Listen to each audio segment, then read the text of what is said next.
నమస్తే, నేను మీ సిఎస్ రావు. రోజుకొక సర్వే బయటకు వస్తూ ఉంది.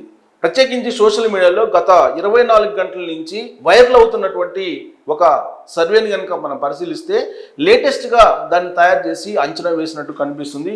స్కూల్ ఆఫ్ పాలిటిక్స్ అనేటువంటి పేరుతో ఇది వైరల్ అవుతున్నటువంటి సర్వే. ఈ సర్వేలో ఈ సర్వే ఏ విధంగా చేశారు, ఎందుకు చేశారు అనేటువంటి కాన్సెప్ట్ తీసుకుంటే, సోషల్ మీడియాలో ఇప్పుడు ఉన్నటువంటి పరిస్థితుల్లో ఆంధ్రప్రదేశ్లో ఉండేటువంటి రాజకీయపరమైన అంచనాలను వేయడానికి కొంతమంది ఔత్సాహిక జర్నలిస్టులు తయారు చేసినటువంటి రిపోర్ట్ ఇది. దీని ప్రకారం స్కూల్ ఆఫ్ పాలిటిక్స్ అనేటువంటి ఒక పేరు పెట్టి ఔత్సాహిక జర్నలిస్టులు అంచనా వేసి తయారు చేసినటువంటి ఒక లిస్ట్. ఇది శాంపిల్స్ తీసో లేదా ఆన్లైన్లో సర్వే చేసి అంచనా వేసినటువంటి సర్వే అయితే కాదు. స్కూల్ ఆఫ్ పాలిటిక్స్ అని ఒక సీనియర్ జర్నలిస్టులు, కొంతమంది గ్రూప్ ఆఫ్ జర్నలిస్టులు కలిసి అంచనా వేసినటువంటి ఒక సర్వే కింద మనం తీసుకోవచ్చు. ఇది గత 24 గంటల నుంచి సోషల్ మీడియాలో అన్ని ప్లాట్ఫామ్స్లో వైరల్ అవుతున్నటువంటి సర్వే. జగన్మోహన్ రెడ్డి ఇప్పుడు ఎమ్మెల్యేలను మారుస్తూ ఉన్నాడు. అలాగే చంద్రబాబు నాయుడు రా కదలిరా అనేటువంటి కార్యక్రమాలు జరుగుతూ ఉన్నాయి. వాటికి వస్తున్నటువంటి స్పందన, జగన్మోహన్ రెడ్డి తాలేపల్లి క్యాంప్ ఆఫీస్ని బేస్ చేసుకొని మారుస్తున్నటువంటి ఎమ్మెల్యేలు, ఎంపీల లిస్టు, వీటన్నిటిని బేరీజ్ వేసుకుని రాజకీయపరమైన వాతావరణాన్ని కంప్లీట్గా అవగాహన చేసుకొని కొంతమంది సీనియర్ జర్నలిస్టులు వేసినటువంటి అంచనా కింద మనం దీన్ని చూడాలి. దీనికి ఒక సైంటిఫిక్గా రీజన్ లేదంటే సైంటిఫిక్గా శాంపిల్స్ తీయటం ఇవన్నీ లేవు. బట్ కేవలం అంచనాలు మాత్రమే. సీనియర్ జర్నలిస్టులు జనరల్గా ఆయా జిల్లాల మీద, ఆయా కాన్స్టిట్యున్సీల మీద అవగాహన ఉంటుంది. ప్లస్ రాజకీయపరమైన వాతావరణం ఏ విధంగా ఉంది రాష్ట్రంలో, 2019లో ఏ విధంగా ఉంది, 2014లో ఏ విధంగా ఉంది, అంతకుముందు ఆంధ్రప్రదేశ్ చరిత్రలో జరిగినటువంటి ఎన్నికల్లో ప్రజల యొక్క మూడ్ ఎలా ఉంది అనేది కేవలం అబ్జర్వేషన్ ద్వారా జర్నలిస్టులు కొంతమంది ఒక అంచనాకు వస్తూ ఉంటారు. అలాంటి వాళ్ళలో కొంతమంది తయారు చేసినటువంటి ఈ సర్వే ఇది. స్కూల్ ఆఫ్ పాలిటిక్స్ పేరుతోటి ఆంధ్రప్రదేశ్ ఒపీనియన్ పోల్ అనేది వాళ్ళు తయారు చేశారు. దాని ప్రకారం వాళ్ళు ఇస్తున్నటువంటి అంచనాల ప్రకారం నార్త్ ఆంధ్ర, ఉత్తరాంధ్రకు సంబంధించి వైఎస్ఆర్ కాంగ్రెస్ పార్టీ 12 నుంచి 16 వరకు గెలుచుకునేటువంటి అవకాశం ఉంది. మొత్తం టోటల్ 12 నుంచి 16 వరకు. అదే Telugu Desam party plus Janasena party కలిపి 18 నుంచి 22, మొత్తంగా 35 స్థానాలు ఉన్నాయి. ఏది ఉత్తరాంధ్రలో. సో ఉత్తరాంధ్రకు సంబంధించి షేర్ కనుక తీసుకుంటే 12 నుంచి 16, 18 నుంచి 22 మధ్యలో టీడీపీ, జనసేన, 12 నుంచి 16 వైసీపీ, టోటల్గా 35 ఉత్తరాంధ్రకు సంబంధించినటువంటి స్థానాలు అని చెప్పి. ఉత్తరాంధ్ర అంటే వైజాగ్, శ్రీకాకుళం, విజయనగరం, ఆ 3 జిల్లాలకు సంబంధించి అంచనా వేశాడు. ఇక కోస్టల్ ఆంధ్రకు వచ్చేసేపటికి ఉభయ గోదావరి జిల్లాలు కూడా దీంట్లో కలిపేశారు. మొత్తం 85 స్థానాలు. ఈ 80 స్థానాల్లో 19 నుంచి 24 వైఎస్ఆర్ కాంగ్రెస్ పార్టీకి, తెలుగుదేశం పార్టీకి, జనసేనకి 58 నుంచి 65, టోటల్గా 85 స్థానాలని చెప్పి వాళ్ళు అంచనా వేయడం జరిగింది. ఈ 85 స్థానాలకు సంబంధించి ఈ ప్రొజెక్షన్ అంటే కోస్టల్ ఆంధ్రాలో ఎక్కువగా తెలుగుదేశం పార్టీ, జనసేనకు కనిపిస్తూ ఉంది, ఎడ్జ్ కనిపిస్తూ ఉంది. అదే నార్త్ ఆంధ్రాలో అయితే నువ్వా నేను అన్నట్టు ఉంది అనేటువంటి యాంగిల్లో కొంచెం ఎడ్జ్ అయితే తెలుగుదేశం పార్టీకి, జనసేనకి ఉంది. కానీ నార్త్ ఆంధ్రాలో, ఉత్తరాంధ్రలో, బట్ కోస్తాంధ్రలో చాలా ఎడ్జి తెలుగుదేశం పార్టీకి అలాగే జనసేన పార్టీకి కనిపిస్తూ ఉంది వాళ్ళు వేసినటువంటి అంచనా ప్రకారం. ఇక రాయలసీమ వచ్చేసి, రాయలసీమలో వైఎస్ఆర్ కాంగ్రెస్ పార్టీకి 36 నుంచి 40, టీడీపీ, జనసేన పార్టీకి 14 నుంచి 18. మొత్తం రాయలసీమలో 55 వేశారు. సో 55 అంటే బహుశా చిత్తూరు, కడప, కర్నూలు, అనంతపురం. సో ఇక్కడ రాయలసీమకు సంబంధించి 55 స్థానాల్లో 36 నుంచి 40 అంటే వైఎస్ఆర్ కాంగ్రెస్ పార్టీకి ఎడ్జ్ ఉన్నట్టు చూపిస్తూ ఉన్నారు. తెలుగుదేశం పార్టీ, జనసేన కూటమికి 14 నుంచి 18 అంటే మొత్తం 55 అన్నీ ఉన్నాయి. సో గ్రాండ్ టోటల్ మొత్తం 175లో వైఎస్ఆర్ కాంగ్రెస్ పార్టీకి మొత్తం 3 ప్రాంతాలు కలిపి 67 నుంచి 80 వచ్చేటువంటి అవకాశం ఉందని చెప్పి అంచనా వేస్తూ ఉన్నారు. తెలుగుదేశం పార్టీ అలాగే జనసేన పార్టీకి 90 నుంచి 105 వచ్చేటువంటి అవకాశం ఉందని చెప్పి వాళ్ళు వేస్తున్నటువంటి అంచనా. అంటే ఇప్పుడు ఉన్నటువంటి పరిస్థితులు అలాగే ఈ అభ్యర్థుల మార్పు ఇవన్నీ గమనించిన తర్వాత వాళ్ళు వేసినటువంటి తాజా అంచనా ఇది. గతంలో అభ్యర్థులు మార్చక ముందు వైఎస్ఆర్ కాంగ్రెస్ పార్టీకి చాలా వ్యతిరేకత ఉండేది. బట్ ఇప్పుడు అభ్యర్థులను మార్చిన కారణంగా కొంత పాజిటివ్ వేవ్స్ ఉన్నాయి అని చెప్పి వాళ్ళు వేస్తున్నటువంటి అంచనా. సో ఇక్కడ మనం చూసుకుంటే కనుక 12 వేశారు, ఇక్కడేమో 19 వేశారు మినిమం. నార్త్ ఆంధ్రలో కనీసం అంటే మినిమం వచ్చేసి 12 వస్తాయి వైఎస్ఆర్ కాంగ్రెస్ పార్టీ కానీ.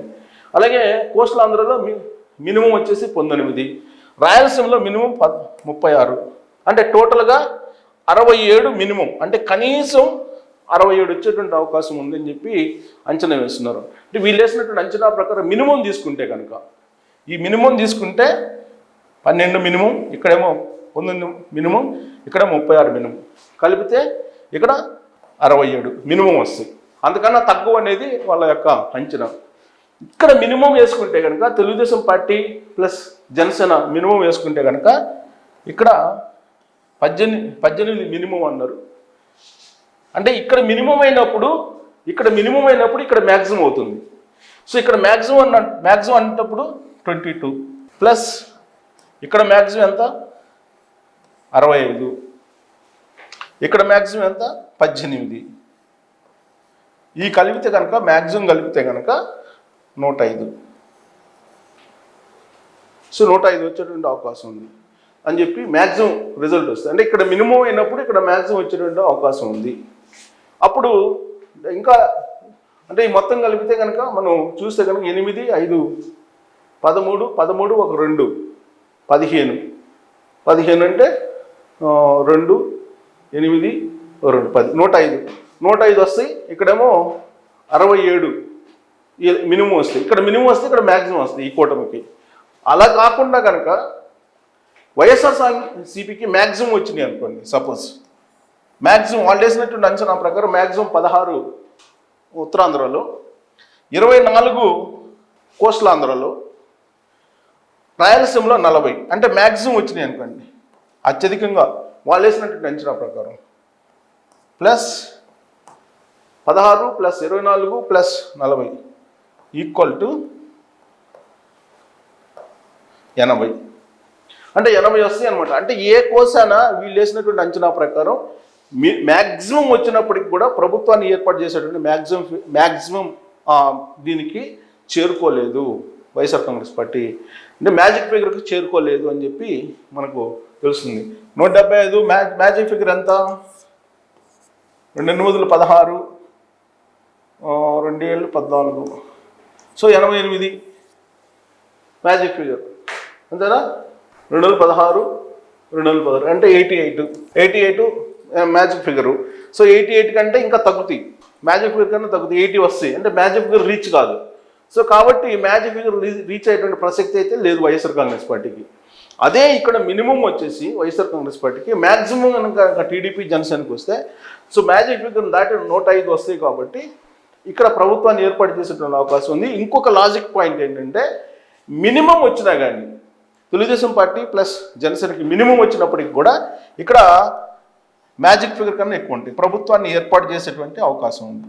సో ఇక్కడ మినిమం వచ్చినా మ్యాక్సిమం వచ్చినా ఏ కోణంలో నుంచి తీసుకున్నా తెలుగుదేశం పార్టీ జనసేన అధికారంలోకి వచ్చేటువంటి అవకాశం ఉందని చెప్పి మనం చెప్పచ్చు. సో ఇది 88 మ్యాజిక్ ఫిగర్ కాబట్టి 88 మ్యాజిక్ ఫిగర్కి మ్యాక్సిమం వచ్చినా కానీ చేరుకునేటువంటి అవకాశం లేదు వైఎస్ఆర్ కాంగ్రెస్ పార్టీ. సో కాబట్టి ఎట్టి పరిస్థితుల్లో ఈ సర్వే ప్రకారం స్కూల్ ఆఫ్ పాలిటిక్స్ దీంట్లో జర్నలిస్టులు సీనియర్ జర్నలిస్టులు కొంతమంది ఉన్నారు. ఆ సీనియర్ జర్నలిస్టులు వేసినటువంటి అంచనా ప్రకారం ఏ కోణం నుంచి తీసుకున్నా వైఎస్ఆర్ కాంగ్రెస్ పార్టీ అధికారంలోకి వచ్చేటువంటి అవకాశం లేదు, మ్యాజిక్ ఫిగర్ను దాటేటువంటి పరిస్థితి కనిపించట్లేదు అనేది మనం ఒక విశ్లేషణ చేసుకోవచ్చు, ఒక కంక్లూజన్కి అయితే రావచ్చు. కానీ కొన్ని సర్వేలు మాత్రం అసలు వైఎస్ఆర్ కాంగ్రెస్ పార్టీకి 50 మించవు, 40, 50 మధ్యలో వచ్చేటువంటి అవకాశం ఉందని చెప్పి అంటున్నారు.